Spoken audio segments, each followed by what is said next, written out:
அன்பார்ந்த நேயர்களுக்கு வாழ்த்துக்கள். பாட்டாளி மக்கள் கட்சியில் வந்து இன்றைக்கி கடுமையான ஒரு எதிர்ப்பலை எழுந்துறதுக்கு அந்த தொண்டர்கள் வந்து அந்த கட்சியை விட்டு வெளியேறதுக்கான தயாரிப்பு பணியில் இருக்கிறாங்க. பாட்டாளி மக்கள் கட்சி பாஜகவில் இணைந்தது வந்து முழுக்க முழுக்க துரோகம். அந்த பாட்டாளி மக்கள் கட்சியுடைய நோக்கமே வந்து மக்களுடைய ஜாதிவாரி கணக்கெடுப்பு வேணும், உரிய இடஒதுக்கீடு வேணுங்கிற அந்த இடஒதுக்கீட்டு கொள்கையை தான் பாட்டாளி மக்கள் கட்சி உருவாக்குச்சு. அந்த கொள்கைக்காக 40 வருடம் கட்சிக்காக பாடுபட்டவர் தான் காடுவெட்டி குரு.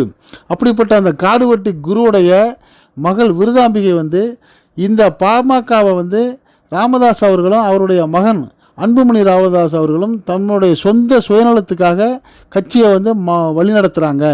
கட்சிக்காக உழைத்தவங்களுக்கு எந்த விதமான பலனும் கிடையாது. அந்த பாட்டாளி மக்கள் கட்சிக்காக இடஒதுக்கீடுக்காக போராடி உயிர் தியாகம் செய்த 25 குடும்பங்கள் வந்து இன்றைக்கி கஷ்டப்பட்டுக்கிட்டு இருக்காங்க. என்னுடைய அப்பா காடுவெட்டி குரு இருக்கிற வரைக்கும் அந்த குடும்பத்துக்கு வருஷத்துக்கு 1 லட்சம் ரூபா கொடுத்துக்கிட்டு வந்தார். அந்த காடுவெட்டி குரு இறந்த பிறகு அவர்களுக்கு ஒரு பைசா கூட இந்த ராமதாஸ் கொடுக்கறதில்ல. எல்லா பணத்தையும் அவரும் அவருடைய மகன்களும் தான் எடுத்துக்கிறாங்க. இந்த வன்னிய மக்களுக்காக வன்னியர் அறக்கட்டளைன்னு கல்வி அறக்கட்டளை தொடங்கினதுடைய நோக்கமே இந்த மக்களுக்கு வந்து கல்வி இலவசமாக கிடைக்கணுங்கிறது தான். ஆனால் இன்றைக்கி ராமதாஸ் வந்து அந்த கல்வியை காசாக்கி அதை பூரா அவர் அனுபவிச்சுக்கிட்டு இருக்கிறாரு. இப்போ கூட பாஜகவில் அவர் கூட்டணி சேர்ந்துருக்கிறது எந்த வகையிலுமே பொருத்தமில்லாத கூட்டணி. காரணம் வந்து பாஜக வந்து இந்த இடஒதுக்கீட்டு கொள்கைக்கு எதிரானது. பாஜகவுடைய தமிழ்நாட்டு தலைவர் கூட ஜாதிவாரி கணக்கெடுப்புக்கு தன்னுடைய எதிர்ப்பை தொடர்ந்து தெரிவிச்சுக்கிட்டு வர்றாரு. இந்த தமிழ்நாட்டில் ஜாதிவாரி கணக்கெடுப்பு எடுத்தால் இது கலவர பூமி ஆகியோடுன்னு சொன்ன அண்ணாமலையோட எப்படி இந்த ராமதாஸ் கை கோர்க்கிறாரு? இவர் கை கோர்க்கிறது வந்து இந்த வன்னிய மக்களுக்காகவோ அல்லது பாட்டாளி மக்கள் கட்சி தொண்டர்களுக்காகவோ அல்லது நாட்டு நலனுக்காகவோ இல்லை.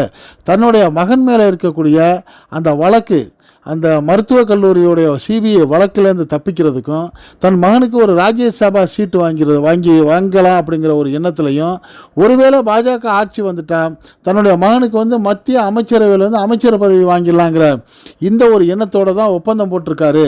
ஆக அவருடைய குடும்பத்துக்கு, தன்னுடைய மகனுக்கு, அதே போல் தன்னுடைய மருமகள் சௌமியாவுக்கு சீட்டு கொடுத்து அவங்களையும் ஒரு எம்பி ஆக்கலான்னு அந்த ராமதாஸ் திட்டம் போடுறாரு.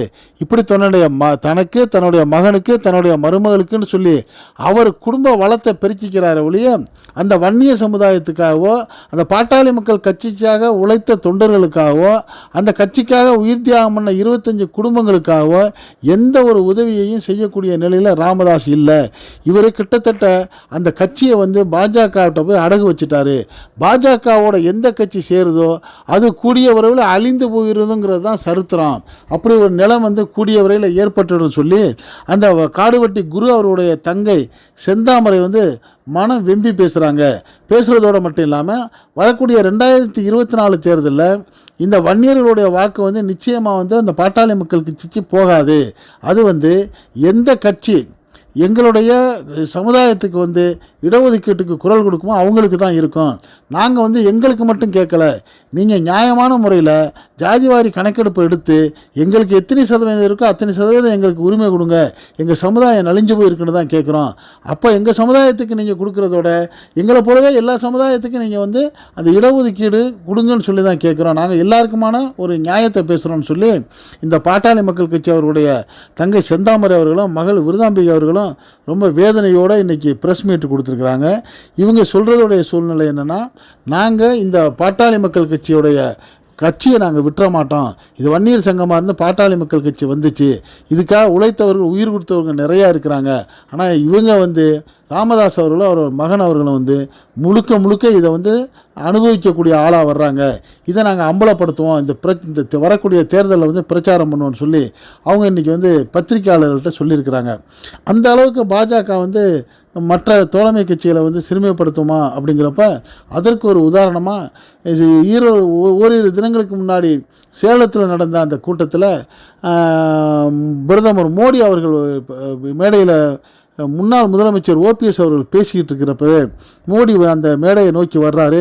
உடனே ஒரு பாஜகவை சேர்ந்தவர் போயிட்டு அந்த ராமலிங்கம்னு நினைக்கிறோம், அவர் என்ன பண்ணுறாரு, மைக்கை பிடிங்கிட்டு பேசுனது போதும் போங்க அப்படின்னு சொல்லி அந்த ஓபிஎஸ் அவர்களை அவமானப்படுத்துகிறாரு. ஒரு முன்னாள் முதலமைச்சராக இருந்தவர் அவரை வந்து பேசுகிறதுக்கு ஒரு மேடை கண்ணியம் கூட இல்லாமல் புறந்தள்ளுற காட்சி வந்து எல்லாரையுமே முகஞ்சொலிக்க வச்சுச்சு. அது மாதிரி பாஜகவில் சேர்கிற எந்த ஒரு தோழமை கட்சியாக இருந்தாலும் அது காலப்போக்கில் அந்த கட்சி அழியக்கூடிய சூழ்நிலையை தான் அவங்க ஏற்படுத்துகிறாங்க. அதே மாதிரி இவங்க இந்த பாமகவை அழிச்சிருவாங்க. அதே மாதிரி கடந்த பாஜகவில் பிரச்சாரங்கள் இல்லாமல் மத துவேஷத்தையும் கலவரத்தையும் ஏற்படுத்தக்கூடியதாக தான் இருக்குது. அந்த சேலம் கூட்டத்தில் பேசின மோடி அவர்கள் கூட என்ன பேசுகிறாருன்னா, 2013 ஆடிட்டர் ரமேஷ் கொல்லப்பட்டதை நினச்சி நான் ரொம்ப வருத்தப்படுறேன்னு சொல்லி அப்படி அழுக வர்ற மாதிரி துக்கம் வர்ற மாதிரி பேசுகிறாரு. 2013 வந்து அந்த ஆடிட்டர் ரமேஷ் கொல்லப்பட்டது இஸ்லாமிய பயங்கரவாதிகளான்னு சொல்லி அந்த பாஜகவோட ராஜா வந்து ஒரு பொய் பிரச்சாரம் பண்ணது எல்லாருக்கும் தெரியும். இப்படி பண்ணி ஒரு கலவரத்தை ஏற்படுத்துறதுக்கு அவங்க தொடர்ந்து முயற்சி பண்ணி வர்றாங்க. ஆனால் அதே சமயம் அந்த இவருடைய இந்த குற்றச்சாட்டுக்கு மறுப்பு தெரிவிக்கிற வகையில் அந்த விடுதலை சிறுத்தைகள் கட்சியுடைய வன்னியரசு அழகாக அப்போவே பதில் கொடுத்தாரு. இந்த ஆடிட்டர் ரமேஷ் கொல்லப்பட்டதுக்கும் இஸ்லாமியர்களுக்கு என்ன சம்பந்தம்? அவர் வந்து கந்துவட்டி தகராறு, பொம்பளை கேஸு, இப்படி பலப்பட்ட பிரச்சனைகளால் தான் ஆடிட்டர் ரமேஷ் கொல்லப்பட்டார ஒழிய இதையே நீங்கள் அரசியலாக்குறீங்கன்னு சொல்லி அப்போவே வன்னியரசு சொன்னார். ஆனால் அப்படி சொன்ன அந்த செய்தியை 2013 நடந்த அந்த ஆடிட்டர் ரமேஷ் கொலை வழக்கை இன்றைக்கி 2024 ஒரு பிரதமர் பேசி இந்த மக்களுக்கு ஒரு சூட்டை உண்டாக்கி இதில் ஒரு கலவரத்தை ஏற்படுத்தி வாக்கு வாங்கலாம்னு நினைக்கிறாரு. இப்படி வந்து இனக்கலவரம், ஜாதி கலவரம், அரசியல் துவேஷம் இதுகளை மட்டுமே முதலீடாக வச்சிருக்கிற இடஒதுக்கீட்டுக்கு எதிரான கட்சியாகவும் இருக்குது. அப்படிப்பட்ட கட்சியில் இந்த பாட்டாளி மக்கள் கட்சியை போய் பாஜகவோட அடகு வைத்ததை நாங்கள் ஏற்றுக்க மாட்டோம்னு சொல்லி இன்றைக்கி கொந்தளிப்பான ஒரு பேட்டி கொடுத்துருக்குறாங்க. இவங்க சொல்கிறதுல வந்து எந்த வகையில் நியாயம் இருக்குது? ஆக பாட்டாளி மக்கள் கட்சியில் உள்ள அந்த தொண்டர்கள், அந்த சமுதாய மக்கள் வந்து இந்த மாம்பழத்துக்கு ஓட்டு போடுவாங்களா போட மாட்டாங்களா, என்ன நடக்குங்கிறத பற்றி உங்களுடைய கருத்துக்களையும் இந்த கமெண்ட் செக்ஷனில் கமெண்ட்ஸ் பண்ணுங்கள். இந்த செய்தி பிடிச்சிருந்தா இதுக்கு ஒரு லைக் கொடுங்க. இதே போன்ற அரசியல் செய்திகள் எந்த பக்கமும் சார்பு இல்லாமல் நடுநிலையாக அவ்வப்போது உங்களுக்கு உடனுக்குடன் வர இதுவரை நம்ம சேனலுக்கு சப்ஸ்கிரைப் பண்ணாதவங்க சப்ஸ்கிரைப் பண்ணுங்கள். மறக்காமல் பக்கத்தில் இருக்க பெல் ஐக்கானை கிளிக் பண்ணுங்கள். என்று இணைந்திருப்போம். நன்றி, வாழ்த்துக்கள்.